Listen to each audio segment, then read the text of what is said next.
Os dois livros lançados até o momento da saga Três Luas são livros que eu recomendo muito. Tanto pela representatividade que a obra tem devido ao pioneirismo da light novel no mercado brasileiro, quanto pela fluida leitura, servindo como uma excelente porta de entrada para quem não tem o hábito de ler. Nesse vídeo eu vou falar sobre o primeiro livro, o Lua Azul, abordar os pontos que me agradaram e os pontos que não me agradaram tanto assim. Então, previamente eu já vou pedindo para ninguém se ofender ou ficar bravo, porque é apenas a minha opinião, que não vale de nada, a opinião de um cara qualquer na internet. Então, fãs de Três Luas, fãs do Fred, o próprio Fred que deve estar assistindo esse vídeo, sei lá, em outra vida. Calma, é só a minha experiência de leitura em um vídeo, dentre os bilhões de vídeos que existem no YouTube. Esse vídeo vai sim ter spoiler. Eu vou abordar muitos pontos específicos do livro, então se você se importa com spoilers, deixa o like e cai fora.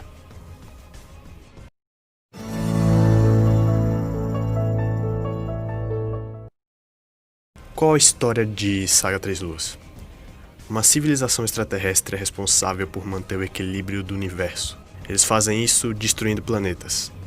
E eles possuem uma relíquia chamada de A Grande Balança, que, quando inclinada, indica o sinal de desequilíbrio do universo e o planeta que precisa ser destruído para que esse equilíbrio seja restaurado.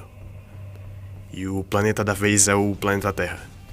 Esses seres extraterrestres são chamados de Hakai. Para impedir essa ameaça, 7 jovens estão destinados a portar 7 relíquias que são passadas de geração em geração, e a gente acompanha a história desses jovens, que são chamados de Conectados.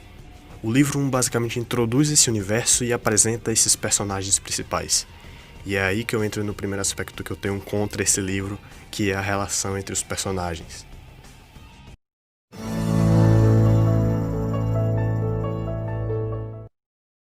Ao longo da leitura a gente vai conhecendo cada conectado e observando a interação entre eles.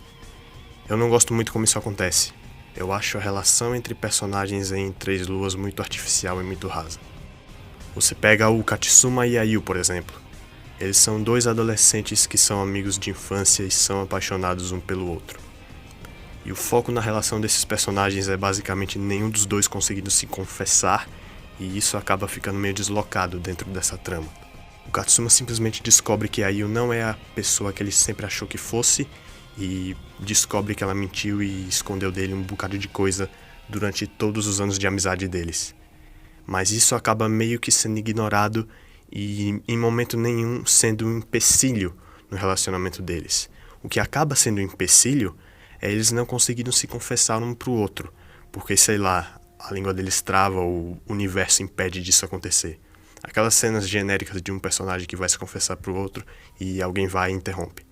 Sabe, toda essa relação pra gente criar expectativa nesse casal e, sei lá, shippar os dois. Mas não exatamente contribui para a trama e não era o que devia servir de conflito na relação entre eles. O Katsuma com Ikei é outra relação genérica, só que dessa vez de rivalidade. É uma mistura de ciúme do Katsuma da relação do Ikei com a Yu e da indignação do Katsuma de não ser tão forte quanto ele, num primeiro momento pelo menos. E acontecem as provocações mais genéricas possíveis, do Ikei falando coisas como esse fracote nunca vai chegar no nível 20. E o Katsuma responde com: "O que você disse, seu idiota?" Esse tipo de coisa. Até a relação do Akio com o Rex, que se resume basicamente na descrição de o cachorro latindo, como se entendesse a situação e o garoto acariciou a cabeça do cãozinho. Então eu acho bem superficial a relação entre esses personagens. É algo que eu acho que esse livro falha nesse aspecto. Bem, a relação dos personagens é desse jeito, mas e os personagens em si? O Katsuma é o adolescente que é arrastado para a missão. Sai da vida normal dele e de repente aceita participar do treinamento. E ele se sente muito fraco e inútil em relação aos outros, mas ele fica fodão no final depois de ativar o poder dele, e o treinamento acaba não servindo de nada no final das contas. Aí só serve para ser o interesse amoroso do personagem principal, nada muito além disso. O Ikei é o clássico personagem badass, fodão, que é desagradável com os outros, mas ele age assim porque ele tem um passado triste e ele perdeu seus entes queridos e tal. A Mieko aparece do nada, confunde os caras com os Hakai Eles dizem pra ela que não são e só fica tudo bem. E eles viram amiguinhos e ela interage com os outros como se conhecessem a vida toda. A doutora Murakami eu já curto mais por, apesar dela também agir de acordo com o arquétipo, ter uma participação e função importante para mover a história. Ela fica encarregada de encontrar o sexto conectado, já que no início eles só tinham achado 5. Ela precisa encontrar esse conectado, entender os poderes dele e ajudá-lo a superar o trauma para poder usar os poderes na ajuda da luta contra os Hakai. Só que até esse personagem também é meio genérico, do tipo que não consegue controlar os poderes e acaba causando destruição à volta dele, ferindo e matando os próximos a ele e tal. Mas aí ele encontra uma luz no fim do túnel e percebe que pode usar os poderes para ajudar a humanidade. É até interessante descrevendo assim, mas não é feito de forma que a gente sinta pelo personagem e se importe e ache os sentimentos dele críveis e identificáveis. As coisas só vão acontecendo, sabe?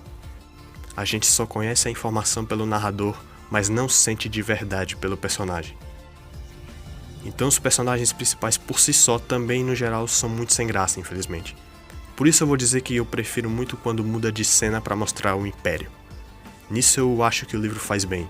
Eu gosto de ler na parte em que o Império Inimigo é apresentado e a gente vai conhecendo como funciona a hierarquia desse Império e como aqueles personagens se encaram e encaram a missão deles de manter o equilíbrio do universo. Mas como a gente acompanha a história do ponto de vista dos conectados, era pra gente gostar dos conectados. Pelo menos comigo não é o que acontece.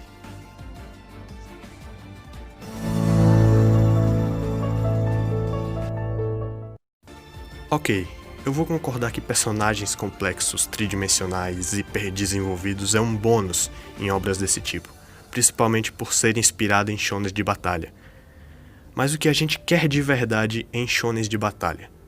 A gente quer batalha, lutas fodas, técnicas, poderes criativos e etc. E Saga Três Luas oferece isso na maior parte do tempo. O livro tem de fato lutas boas. Poderes nem tanto, mas ele tem ótimas lutas. Eu gosto como a expectativa para que a luta aconteça é criada. Na maioria das lutas o inimigo não simplesmente aparece do nada e todo mundo fica surpreso e aí começa uma luta aleatória. Não, isso só acontece na primeira luta. As outras lutas mostram o que levou aquela luta a acontecer no momento das cenas no Império Hakai. Vai construindo a expectativa da luta que acontece em capítulos posteriores. Eu gosto disso. Deixa você de fato no hype. E quando a luta acontece, era de fato o que você esperava. No entanto, os poderes no maior dos casos é tudo que a gente viu não só nos mangás, mas nos diversos tipos de mídia que envolvem superpoderes. O Katsuma tem o poder de soltar raiozinho pela adaga. A Io tem um arco e flecha, o Rex vira uma fera gigante. O único que eu realmente gosto é o da Mieko, que já que faz referência a uma das 7 maravilhas do mundo antigo, assim como as outras relíquias também fazem, no caso dela, faz referência à estátua do rei Nabucodonosor, da Babilônia, é mostrada a versão normal dela sendo uma espada meio bronze, meio prata, meio ouro e por aí vai. Assim como no Sonho do Rei.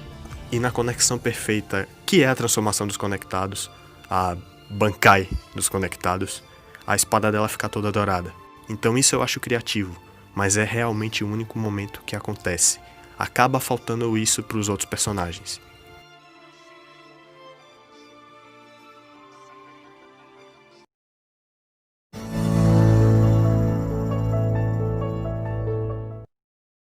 Mas como eu disse no início do vídeo, Saga Três Luas é um livro que eu recomendo pela sua fluida leitura. Não é um livro que você para e deixa na estante e promete ler anos depois e acaba não lendo nunca. A história é envolvente de fato e a leitura é muito rápida. Os 2 últimos capítulos especificamente eu li de uma vez, assim, disparado. Foram os únicos capítulos que eu não interrompi a leitura em momento nenhum. Então tá aí uma ótima recomendação para você que não tem o hábito de ler, tá querendo desenvolver esse hábito, principalmente se você curte shonens de batalha, o Narutão, One Piece, Bleach, Dragon Ball da vida. Saga Três Luas é perfeito pra você. Eu peço desculpa se eu acabei falando demais. Deixo as minhas declarações quanto à leitura de Lua Azul. Talvez eu faça um review de Lua Branca, o livro 2 em algum vídeo futuramente, mas eu preciso do feedback de vocês para isso acontecer. Então, por favor, deixa o like, se inscreve no canal para acompanhar, assistir vídeos novos, compartilha se você acha legal se gostou do que eu disse, se concordou ou até se discordou para mostrar o quanto eu falei bosta. E muito obrigado. Um abraço e até a próxima.